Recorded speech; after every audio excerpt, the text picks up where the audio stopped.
الحمد للہ رب العالمین والصلاة والسلام علی خاتم النبیین اما بعد فاعوذ باللہ من الشیطان الرجیم بسم اللہ الرحمن الرحیم۔ حضور اقدس نور مجسم شہنشاہ بنی آدم صلی اللہ تعالی علیہ وآلہ وسلم کا فرمان رحمت نشان ہے کہ حضور نے فرمایا کہ من صلی علیہ صلاۃ صلی اللہ علیہ عشرہ، جو شخص میری ذات پر ایک مرتبہ درود پاک پڑھتا ہے تو اللہ تبارک و تعالی اس پر اپنی 10 رحمتیں نازل فرماتا ہے۔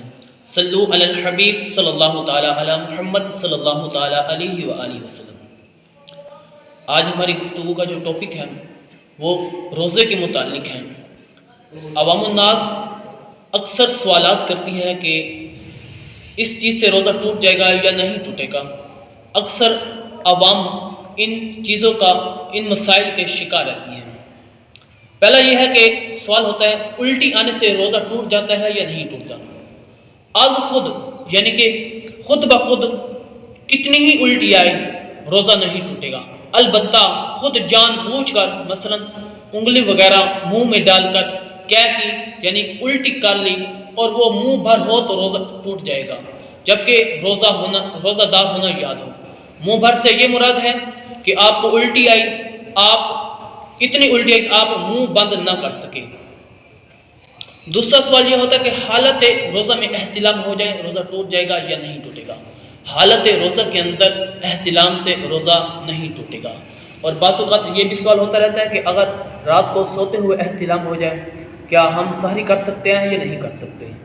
اگر آپ کو رات کو سوتے ہوئے احتلام ہو جائے تو آپ سحری کریں گے تو سحری آپ کی ہو جائے گی، آپ روزہ رکھ سکتے ہیں۔ البتہ بہتر یہ ہے کہ اگر آپ کے پاس اتنا وقت ہے کہ آپ غسل کر کے سحری کر سکتے ہیں تو بہتر یہ ہے کہ آپ غسل کر کے پھر سحری کریں۔ کچھ لوگ سوال کرتے ہیں کہ تھوک یا بغلم نکل جانے سے روزہ ٹوٹ جائے گا یا نہیں ٹوٹے گا یا مکروہ ہو جائے گا۔ اس حوالے سے بحث کرتے رہتے آپس کے اندر۔ اصل مسئلہ یہ ہے کہ تھوک اور بغلم جب تک منہ میں ہے ان کو نگلنے سے روزہ نہیں ٹوٹے گا۔ ہاں منہ سے باہر تھوک کر کے پھر منہ میں دوبارہ ڈال لینا روزہ ٹوٹ جائے گا، ایسا عام طور پر کوئی بھی نہیں کرتا۔ ایک اور مسئلہ، کچھ لوگ روزہ میں تیل، خوشبو اور منہ زیر ناف صاف کرنے کو درست نہیں سمجھتے، کہتے کہ یہ نہیں کرنا چاہیے۔ درست مسئلہ یہ ہے کہ یہ کام روزہ کی حالت میں جائز ہے۔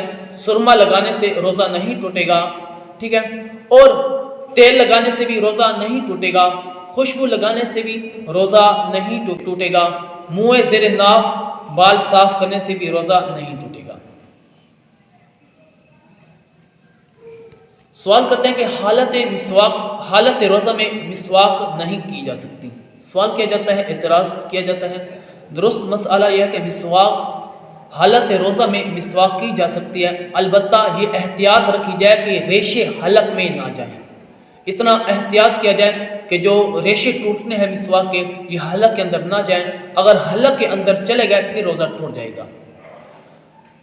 بعض اوقات لوگ کہتے ہیں کہ جب تک اذان ہوتی رہے سحری میں کھانا پینا جاری رکھا جا سکتا ہے۔ درست مسئلہ یہ ہے کہ جب سحری کا وقت ختم ہو جاتا ہے تو اذان فجر اور نماز فجر کا وقت شروع ہوتا ہے، لہٰذا جو سحری بند ہونے کے باوجود اذان کرتے ہیں کہ گرنے کی وجہ سے جو چوٹ لگتی ہے، خون نکل آتا ہے، اس سے روزہ ٹوٹ جائے گا یا نہیں ٹوٹے گا۔ جواب یہ ہے کہ اگر گرنے کی وجہ سے یا کسی طرح بھی جسم کے کسی حصہ سے خون نکل آئے اس سے روزے پر کوئی فرق نہیں پڑے گا، روزہ نہیں ٹوٹے گا۔ اگر بعض اوقات سوال کرتے ہیں کہ روزہ کی حالت میں انجیکشن اور ڈرپ لگوا سکتے ہیں یا نہیں لگوا سکتے۔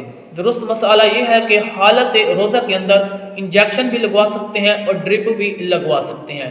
انجیکشن چاہے رگ میں لگواؤ چاہے آپ گوشت میں لگواؤ۔ سوال ہوتا ہے کہ روزہ کی حالت میں عطر یا خوشبو سونگھنے سے روزہ ٹوٹ جاتا ہے، یہ اعتراض کیا جاتا ہے، آپس کے اندر تبصرے کرتے رہتے ہیں۔ درست مسئلہ یہ ہے کہ خوشبو لگانے سے روزہ نہیں ٹوٹتا، نہ ہی خوشبو سونگھنے سے روزہ ٹوٹتا ہے۔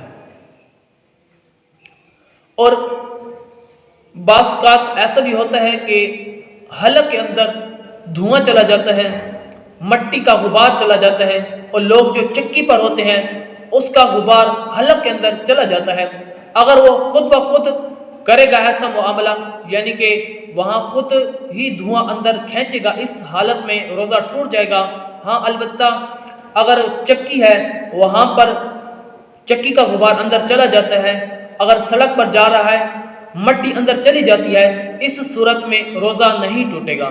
اگر وہ کنٹرول کر سکتا ہے، یعنی کہ مٹی اندر نہ جانے سے کنٹرول کر سکتا ہے، تو پھر اس کو کنٹرول کرنا لازمی ہوگا۔ اگر اس حالت میں وہ کنٹرول نہیں کر سکتا، پھر مٹی اندر چلی جاتی ہے، تو اس صورت میں روزہ ٹوٹ جائے گا۔